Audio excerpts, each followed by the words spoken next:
ಇನ್ನು ವಾಣಿ ವಿಲಾಸ ಆಸ್ಪತ್ರೆಯಲ್ಲಿ ಅವ್ಯವಸ್ಥೆ ತಾಂಡವವಾಡ್ತಾ ಇದೆ. ಆಸ್ಪತ್ರೆಯ ಸ್ಕ್ಯಾನರ್ ರೂಮ್ನಲ್ಲಿ ಬೀದಿ ನಾಯಿಗಳ ಓಡಾಟ ಅಂತೆ. ಎಮರ್ಜೆನ್ಸಿ ಕೌಂಟರ್ ಖಾಲಿಯಾಗಿದೆ, ರೋಗಿಗಳು ಪರದಾಟವನ್ನು ನಡೆಸ್ತಾ ಇದ್ದಾರೆ. ಆಸ್ಪತ್ರೆಯ ವ್ಯವಸ್ಥೆ ಕಂಡು ರೋಗಿಗಳು ಕೂಡ ಆಕ್ರೋಶ ಭರಿತರಾಗಿದ್ದಾರೆ. ರಾತ್ರಿ ಹೊತ್ತಲ್ಲಿ ವೈದ್ಯರು ಇರಲ್ವಂತೆ, ಸೆಕ್ಯೂರಿಟಿ ಕೂಡ ಇರಲ್ವಂತೆ.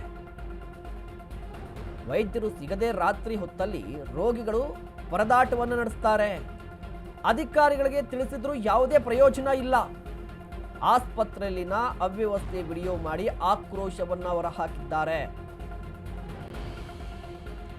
ವಾಣಿ ವಿಲಾಸ ಆಸ್ಪತ್ರೆ, ಈ ಆಸ್ಪತ್ರೆಯಲ್ಲಿರುವಂಥ ಅವ್ಯವಸ್ಥೆಯ ಬಗ್ಗೆ ನೋಡಿ, ಗಮನಿಸ್ತಾ ಇದ್ದೀರಲ್ವಾ? ಏನು ಅವ್ಯವಸ್ಥೆ ಅಂತ ಹೇಳಿದ್ರೆ, ಬೀದಿ ನಾಯಿಗಳು ಬಂದು ಓಡಾಡ್ತಾ ಇದೆ ಆಸ್ಪತ್ರೆ ಒಳಗಡೆ. ಎಮರ್ಜೆನ್ಸಿ ಕೌಂಟರ್ ಅಂತ ಒಂದು ಇರುತ್ತೆ, ಅದರಲ್ಲಿ ಜನನೇ ಇಲ್ಲ. ನೀವು ನೋಡಿ, ಎರಡು ರೀತಿಯ ದೃಶ್ಯಾವಳಿಯನ್ನು ನಾವು ತೋರಿಸ್ತಾ ಇದ್ದೀವಿ. ಬೀದಿ ನಾಯಿಗಳು ರ್ಯಾಂಡಮ್ ಆಗಿ ಬರ್ತಾ ಇರುವಂಥದ್ದು.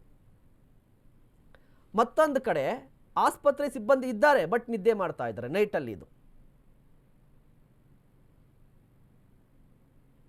ನೋಡಿ, ಇದೇ ವಿಚಾರಕ್ಕೆ ಸಂಬಂಧಪಟ್ಟಂತೆ ಓರ್ವ ಮಹಿಳೆ ಮಾತನಾಡಿದ್ದಾರೆ. ಅವರ ಗೋಳನ್ನು ಹೇಳ್ಕೊಂಡಿದ್ದಾರೆ, ಆಕ್ರೋಶವನ್ನು ಹೊರಹಾಕಿದ್ದಾರೆ. ನೋಡ್ಕೊಂಡ್ ಬನ್ನಿ. ಬೆಳಗ್ಗೆಯಿಂದ ಪ್ರೆಗ್ನೆನ್ಸಿ ಚಿಕ್ಕಬಳ್ಳಾಪುರ ಮತ್ತೆ ಚಿಕ್ಕಬಳ್ಳಾಪುರ. ಹೌದಾ? ಮಗಳ ಸೊಸೆನಾ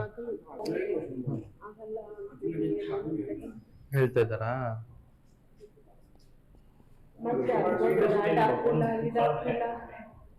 ಸರಿಯಾಗಿ ನೋಡ್ತಾ ಇಲ್ಲ, ತಿರುಗಿಸ್ತಾ ಇರ್ತಾರೆ. ನಮ್ಮ ಬೆಳಗ್ಗೆಯಿಂದ ಪ್ರೆಗ್ನೆನ್ಸಿ ಚಿಕ್ಕಬಳ್ಳಾಪುರ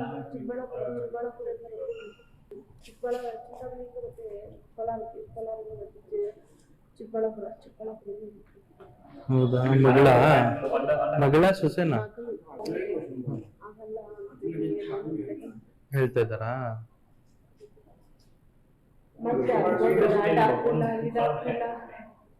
ಸರಿಯಾಗಿ ನೋಡ್ತಾ ಇಲ್ಲ, ತಿರುಗಿಸ್ತಾ ಇರ್ತಾರೆ. ನಮ್ಮ ಬೆಳಗ್ಗೆಯಿಂದ ಪ್ರೆಗ್ನೆನ್ಸಿ ಚಿಕ್ಕಬಳ್ಳಾಪುರ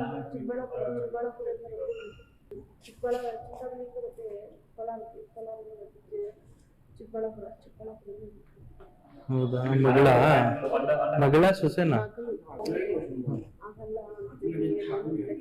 ಹೇಳ್ತಾ ಇದ್ದಾರಾ?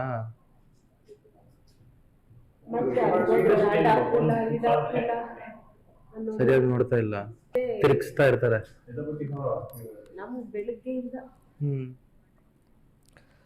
1935ರಲ್ಲಿ ವಾಣಿ ವಿಲಾಸ ಆಸ್ಪತ್ರೆಯನ್ನು ಕಟ್ಟಲಾಯಿತು. ಬಡವರಿಗೆ ಹೆಲ್ಪ್ ಆಗಲಿ ಅಂತ ಹೇಳಿ ಕಟ್ಟಿದ್ದು 1935ರಲ್ಲಿ. ಬಟ್ ಈಗ ಸ್ವತಂತ್ರ ಬಂದು 75 ವರ್ಷ ಆಯಿತು. ಆಗ ಕಟ್ಟಿದ್ದಂಥ ಆಸ್ಪತ್ರೆಯ ವ್ಯವಸ್ಥೆ ಹೇಗಿದೆ ಅಂತ ಹೇಳಿದ್ರೆ ನೀವು ಕೂಡ ದೃಶ್ಯಾವಳಿಯಲ್ಲಿ ಗಮನಿಸ್ತಾ ಇದ್ರಿ. ಎಸಿ ಬಗ್ಗೆ ಇನ್ನಷ್ಟು ಮಾಹಿತಿಯನ್ನು ಪಡೆಯೋಣ. ನಮ್ಮ ಪ್ರತಿನಿಧಿ ಲಕ್ಷ್ಮೀ ಬಾಗಲಕೋಟೆ ದೂರವಾಣಿ ಸಂಪರ್ಕದಲ್ಲಿದ್ದಾರೆ. ಲಕ್ಷ್ಮಿ, ನೋಡಿ, ವಾಣಿ ವಿಲಾಸ ಅಂತ ಹೇಳಿದ್ರೆ ಸಾಕಷ್ಟು ಇತಿಹಾಸ ಇದೆ. ಬಟ್ ಈ ಆಸ್ಪತ್ರೆಗೆ ಸಂಬಂಧಪಟ್ಟಂತೆ ಆಗಿಂದಾಗೆ ಒಂದಿಷ್ಟು ಆರೋಪಗಳು ಕೇಳಿ ಬರ್ತಾ ಇರುತ್ತೆ. ಎಷ್ಟೆಲ್ಲ ಆರೋಪಗಳು ಕೇಳಿ ಬಂದರೂ ಕೂಡ ಯಾಕೆ ಅಧಿಕಾರಿಗಳು ಕ್ರಮವನ್ನು ತೆಗೆದುಕೊಳ್ತಾ ಇಲ್ಲ? ಈಗ ಸದ್ಯಕ್ಕೆ ಈ ವಿಡಿಯೋವನ್ನು ನೋಡ್ತಾ ಇದ್ರಿ, ಏನು ಅವ್ಯವಸ್ಥೆ ಇದೆ ಅಂತ ಹೇಳಿ. ಎಸ್ ಮಹೇಶ್, ವೈದ್ಯರು ನಾರಾಯಣ ಹರಿ ಅಂತ ಹೇಳ್ತಾರೆ. ಯಾವಾಗ ಹಾಸ್ಪಿಟಲ್ ಅನ್ನ ದೇವಸ್ಥಾನದ ಸಮವಾಗಿ ಜನರು ನೋಡುವಂತದ್ದು ನಮ್ಮ ಹಿಂದಿನ ಕಾಲದಿಂದಲೂ ಸಹ ಬಂದಿರುವಂತದ್ದು. ಆದ್ರೆ ಇವತ್ತಿಗೆ ಜನಸಾಮಾನ್ಯರಿಗೆ ಸಹಾಯ ಆಗ್ಬೇಕಾಗಿರುವಂತಹ ಆಸ್ಪತ್ರೆ ಆಗಿರ್ಬೋದು, ಅದ್ರ ಜೊತೆಗೆ ಅಲ್ಲಿರುವಂತಹ ಸಿಬ್ಬಂದಿಗಳು ಮತ್ತು ಡಾಕ್ಟರ್ಸ್ಗಳು ಈಗ ಎಲ್ಲೋ ಒಂದು ಕಡೆ ಅವರ ಅನಾರೋಗ್ಯದಿಂದ ಬಳಲುವವರಿಗೆ ಆರೋಗ್ಯಕರಾಗಿ ವಾಪಸ್ ಕಳಿಸುವುದಕ್ಕೂ ಸಹ ಸಾಧ್ಯ ಆಗ್ತಾ ಇಲ್ಲ ಅನ್ನುವಂಥದ್ದು ಈಗಾಗಲೇ ನಾವು ದೃಶ್ಯಾವಳಿಗಳಲ್ಲಿ ಗಮನಿಸಿರುವಂತದ್ದು. ವಾಣಿ ವಿಲಾಸ್ ಆಸ್ಪತ್ರೆ ಒಂದಷ್ಟು ಜನರಿಗೆ ಸಹಕಾರ ಆಗ್ಲಿ ಅಂತ ಹೇಳಿ ಹುಡ್ಕೊಂಡಿರುವಂತದ್ದು. ಆದ್ರೆ ಇವತ್ತೆಲ್ಲೋ ಅದು ಸಂಪೂರ್ಣವಾಗಿ ಬದಲಾಗ್ತಾ ಇರುವಂತದ್ದು. ಯಾಕಂತಂದ್ರೆ ಇದು ಇವತ್ತಿನದ್ದಲ್ಲ, ಸಮಸ್ಯೆ 3-4 ಬಾರಿ ಸಹ ಇಂತಹದ್ದೇ ಸಮಸ್ಯೆಗಳು ಕೇಳಿ ಬಂದಿರುವಂತದ್ದು. ಅಲ್ಲಿ ಡೆಲಿವರಿ ಪೇಷಂಟ್ ಆಗಿರ್ತಾರೆ, ಚಿಕ್ಕ ಮಕ್ಕಳು ಹೋಗಿರ್ತಾರೆ, ಸಾಕಷ್ಟು ಸಮಸ್ಯೆಗಳಿಂದ ಹೋಗಿರೋರಿಗೆ ಒಂದಾದ್ಮೇಲೆ ಒಂದು ಸಮಸ್ಯೆಗಳು ಅಲ್ಲಿ ಕಂಡು ಬರ್ತಾ ಇರುವಂತದ್ದು. ಒಂದು ಕ್ಲೀನ್ ಇಲ್ಲ ಅನ್ನುವಂಥದ್ದು, ಇನ್ನೊಂದು ಈಗ ಬೀದಿ ನಾಯಿಗೆ ಬಿಬಿಎಂಪಿ ಅವರು ಬಿರಿಯಾನಿ ಹಾಕೋದಕ್ಕೆ ಮುಂದಾಗಿದ್ದಾರೆ. ಆದ್ರೆ ಆಸ್ಪತ್ರೆಗಳಿಗೆ ರೋಗಿಗಳಿಗೆ ಏನ್ ಬೇಕು ಅನ್ನುವಂಥದ್ದು ನೀಡೋದಕ್ಕೆ ಯಾವುದೇ ಅಧಿಕಾರಿಗಳಿಲ್ಲ. ಯಾರು ಇಲ್ಲ ಅನ್ನುವಂಥದ್ದು. ಸಂಪೂರ್ಣವಾಗಿ ವಾಣಿ ವಿಲಾಸ ಆಸ್ಪತ್ರೆಗೆ ಹೋಗ್ಬೇಕು ಅಂತಂದ್ರೆ ಜನಸಾಮಾನ್ಯರು ಹಿಂದೆಟ್ ಹಾಕೊಂಡ ಸ್ಥಿತಿ ಬಂದಿರುವಂತದ್ದು. ಏನಾದ್ರೂ ಎಮರ್ಜೆನ್ಸಿ ಸಮಯ ಅಂತ ಎಮರ್ಜೆನ್ಸಿಗೆ ಹೋದಾಗ ಒಬ್ಬ ಸಿಬ್ಬಂದಿಗಳಿರೋದಿಲ್ಲ, ಒಬ್ಬ ವಾರ್ಡನ್ಗಳಿರೋದಿಲ್ಲ, ಸಂಪೂರ್ಣ ಒಬ್ಬ ವೈದ್ಯರು ಸಹ ಇರೋದಿಲ್ಲ. ಏನು ಅವರ ಡ್ಯೂಟಿ ಟೈಮ್ ಅಲ್ಲೂ ಸಹ ನಿದ್ದೆ ಮಾಡುವಂತಹದ್ದು ಸ್ಪಷ್ಟವಾಗಿ ನಮಗೆ ವಿಡಿಯೋದಲ್ಲಿ ಕಂಡು ಬರ್ತಾ ಇರುವಂತಹದ್ದು. ಎಮರ್ಜೆನ್ಸಿಗೆ ಅಂತ ಹೇಳಿ ಹೋಗಿರುವಂತಹ ವ್ಯಕ್ತಿಗೆ ಅಲ್ಲಿ ಯಾವುದೇ ರೆಸ್ಪಾನ್ಸ್ ಸಿಗದೆ ಇರುವಂತದ್ದು ಒಂದು ಕಡೆಗೆ. ಜೊತೆಗೆ ಬೇಕಾಬಿಟ್ಟಿಯಾಗಿ ನಾಯಿಗಳು ಓಡಾಡ್ತಾ ಇರುವಂತಹದ್ದು. ಯಾಕಂತಂದ್ರೆ ಈಗ ಇವತ್ತೇ ಒಂದು ಘಟನೆ ನಡೆದಿರುವಂತಹದ್ದು, ನಾಯಿಯಿಂದ ಸಾಕಷ್ಟು ಸಮಸ್ಯೆ ಆಗ್ತಾ ಇರುವಂತದ್ದನ್ನ ನಾವು ದಿನಕ್ಕೆ ನೋಡ್ತಾ ಇದ್ದೀವಿ. ಆಸ್ಪತ್ರೆಯಲ್ಲಿ ಮೊದಲೇ ಹುಷಾರಿಲ್ಲದೆ ಇರುವ ವ್ಯಕ್ತಿಗಳಿಗೆ ಇಂತಹ ನಾಯಿಗಳು, ಬೀದಿ ನಾಯಿಗಳು ಆಸ್ಪತ್ರೆ ಒಳಗಡೆ ಬಂದ್ರೆ ಇನ್ನಷ್ಟು ಸಮಸ್ಯೆಗಳು ಹೆಚ್ಚಾಗುತ್ತೆ ಅನ್ನುವಂಥದ್ದು. ಅದರಲ್ಲೂ ಮಕ್ಕಳು ತುಂಬಾ ಸೂಕ್ಷ್ಮವಾಗಿರುವಂತಹ ಮಕ್ಕಳು ಇರ್ತಾರೆ, ಸೊ ಇನ್ಫೆಕ್ಷನ್ ಆಗುವಂತಹ ಸಾಧ್ಯತೆಗಳು ಇರ್ತವೆ. ಸೊ ನಾಯಿ ಬೇಕಾಬಿಟ್ಟಿಯಾಗಿ ಬೀದಿ ನಾಯಿಗಳು ಒಳಗಡೆ ಬಂದ್ರು ಸಹ ಕ್ಯಾರೆ ಅನ್ನೋರಿಲ್ಲ ಅನ್ನುವಂಥದ್ದು. ಸಂಪೂರ್ಣವಾಗಿ ಆಸ್ಪತ್ರೆಗೆ ಬರುವಂತಹ ಜನರು ತಮ್ಮ ಆಕ್ರೋಶವನ್ನ ಹೊರಹಾಕೋದ್ರ ಮೂಲಕ ಒಂದು ವಿಡಿಯೋವನ್ನ ಮಾಡಿ ಈಗ ಸಾಮಾಜಿಕ ಜಾಲತಾಣಗಳಲ್ಲೂ ಸಹ ಹರಬಿಡ್ತಾ ಇದ್ದಾರೆ.